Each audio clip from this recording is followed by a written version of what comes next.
Tala flaval fa uponga momo tala fau mai le si ufonga le lau mua mo le nei tai au lua se fulu fau yoni lua afi lua ono. O Sāmoa le minista mo le soifua maloloina le mafau fau po le mental health o Matt Tusi e vapea o le tau sisia le le el matanga le venga le soifua maloloina New Zealand le tēnei TTS fultasi tau sanga le matua mai Waikato le ana siseo na tau fia matuina i ai vai la au e faa moe ai na tusi atu le minista i le loia le ainga matalo sanga i ai e fia feiloa i ai la tau e faa ato ese aloa i atu i ai o le asofa raili le ana faa ato ese fo ili faa ato nusilo le soifua maloloina le mafau John Crawshaw na saunoa le minista wa umona ia whailo manino i le Health New Zealand e mo omia lo lato whaamautinoa o na whaawau pea o na to ina atu le lango ato atoa i le ngata mo le tēnei titi ai whaapea fo i malona ainga e le tatau to i tupu le whaale tonu wa mai a fo i ona ia whaamanino le lei e le tatau na ngata ainga i o inga ia au na whaatino e tatau na le tu malo o Waikato e tatau na whaatino i le atu no o atoa. Na whaaupopo fo i le minister soifua maloloina Simeon Brown i saunoa ngā tusi i le asonga fo i le taimi na whaato ese ai le ainga o na o le whaale ton tele i le whilo ingam tusi Tala i le asonga fua na whaato ese le pāle mia. Tui sinavi maulo mo to'otua Christopher Luxon o na o le tēnei titi Māori sfutasi tau sanga yeimana o ngā whaapitua na tui se o na whaapea o se tangata matua o umana i a Tala noa i a tusi leo lo tangata i le tali mai le ainga ma o le a tali atu fo i tu sai ma le mata upo pe o na sao noa le pāle mia. O le masina o mati lua whelua lima na ave i leo le tēnei titi le whalema i Waikato o na o le popole i lona soifua launi lei ina uawa ai le o ngā tutono le awala ma ea e lunga le ala lau papa na se leo e whaapio le ngase le lua se fulu tau sanga e ia a fianga le mafau le na su e lea taimi masai e le polo inga whaalato la fono i whaamalo sia i na tonga fitinga na whaalia le ainga i lunga le Radio New Zealand. Wa te lele au ngā le whaatu e senga le pāle mia mo i la tau. Wa la tau mana na o su enga whaatu ma oti. I la ngono o tangata e mana o ngā whaatu i mtanga alwenga ese. Mani suinga le lei mo ai a tatau. Ma le ola lau le lei o tangata ia a fia ia ngase. Po o autistic people. Ma ia whaalau ilo a tili. Mo le no fosila fia o tangata. E tau fia le toi tutupu mai. O ni whaafitau le whaapea.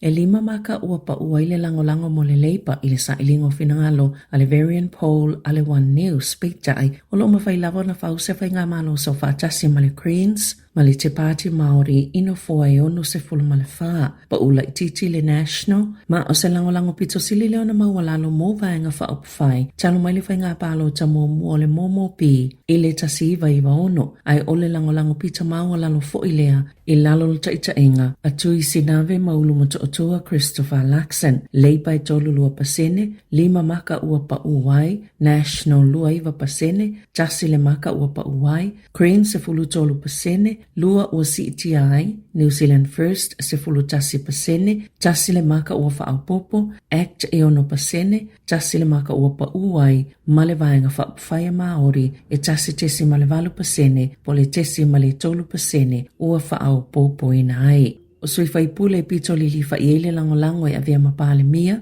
tui sinave maulu matoa Christopher Luxon se fulu valu pasene, mai lua maka ua CTI, Chris Hipkins se fulu ono pasene, tolu maka ua whai TTI. Wawasa mana ia Winston Peters se fulu pasene, lua maka ua pa uai, tō mau pe leono pasene Chloe Swarbrick, whaapea David Seymour ile wha pasene, ma Chris Bishop e tasile pasene, mai tasile maka ua pa uai. Wa talo sanga leo i Wellington e whaapea le kampania le Kiwi Rail i le atuna o ina ia li po ti atuni ngau inga o a mea po o mea whaingalwenga o lo whaongai nei awala o no fuafi le mawai le kopa na sauno le polisile le Wellington Metro o Andy Lyon o se whaafita au li te tele o no lo o ngā waitu pe tele le Kiwi Rail whaapea fo i le atuna o e ngā oi e tangata ni wha ilo o waia ma o waenga umai ta awa mo feo inga no fuafi e matua lama tia lava ola o le au ngā oi i lo lātou ngā oi ina o ia waia a ola o le masino a perila e whaaono o na le whaataunu wina ni au nanga i le Heart Valley ano fuafi ma le silia ma le lima se fulo au nanga na whaatuai ona o waia mau a mea na ngā wea e tu sai ma le poti a le Radio New Zealand. o Wairarapa e to samale 5 kilomita le umi po le mamayo o iai waia ia na ngauia i le ono masina taluai mana whaalia le Kiwi Rail e uia maua lalo tau o ia u mea mawaia e mawai le kopa peitai e whai tau awhetu pe whaaluina i le tasuinga o ia mea whaingaluenga. Na whaalia leo leo, a iei nisi lātou te masalomia i nani ngā yoinga whaapio tutupu lava i lea taimi i a vaveo na wala au le numera tasi po le wala au i le tasi o 5 pe a whai use ngā yoinga ua mai a ona tupu. Na tō laulauina i le asolua le whaamasino ngā whaitau malo Hamiltone e whaamasino Craig Davis le whaasalanga le tamaitai o Leah Grayling mai ona molianga o le vili pepelo i au nanga mō whaalaulau whaafosei. Whaapei malona whaao o lima le tamaitai o fisa mō le nofo whaava aia o Grayling lea na manua ai ma lea tamaitai o fisa. O le masino te sema na wala awai Grayling i le tasi ma pepelo i ai whaapea e isa tamaitai na tamu ilunga le awala ma whaalaulau ta avale whiawai. Toi vili lea i le Youth Line. Na whaongaila na komi piuta ma whaongaina le ngō Sophie ma ta watu i ai e whaapea o loo misa o na mātua ma ua mato amo o mia lava se fiso soani. E whaalua se fulu tasi o na whaasalaina lea tamaitai i taimi ua tua na ilo na whaongaina si se o lana telefoni. E whai ei ni wala au pepelo, na whaalia le whaamasino, e 25% na whaititielo na whaasalanga, o na olona i o na molianga, ma whaasala inai i leono maasina le whale pui pui, pe tai na toi whaaliliu le whaasalanga, i maasina e tolu, e whaanofo vaava ayai i lona ainga, na whaamanino fo i le whaamasino, e le tatauna umia le tamaitai se masini, e mawhai o na alu le interneti, pe o na lipoti ai i le Radio New Zealand.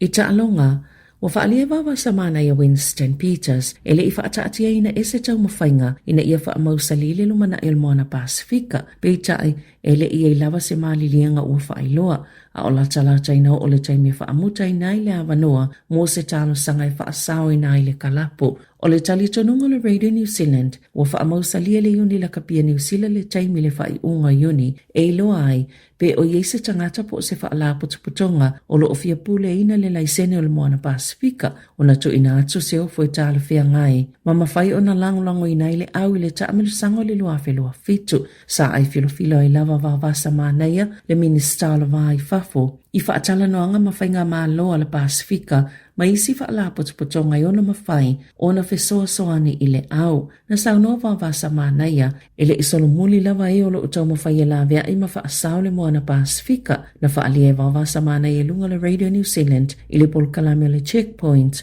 lona i oe ilo i tau le tau sa i linga o se tali ma se fofo le mata upu. I totono se taimi pupu leo lo tu atu mo le moana Pasifika, sa iei tala salatua o se whaalapo tupotonga mai le United States peitai ele iai se malilianga ua whaailoaina. O isi whaalapo tupotonga e au fie le kanaloa o lo iei totono ni se na avea ma olpeleki a iei o lātou pito Pasifika o le kanaloa fo isa tau mawhaia mausela i sene mo le lakapi Super Pasifika i le tau sangalua whelua sifulu peitai ele i manuia.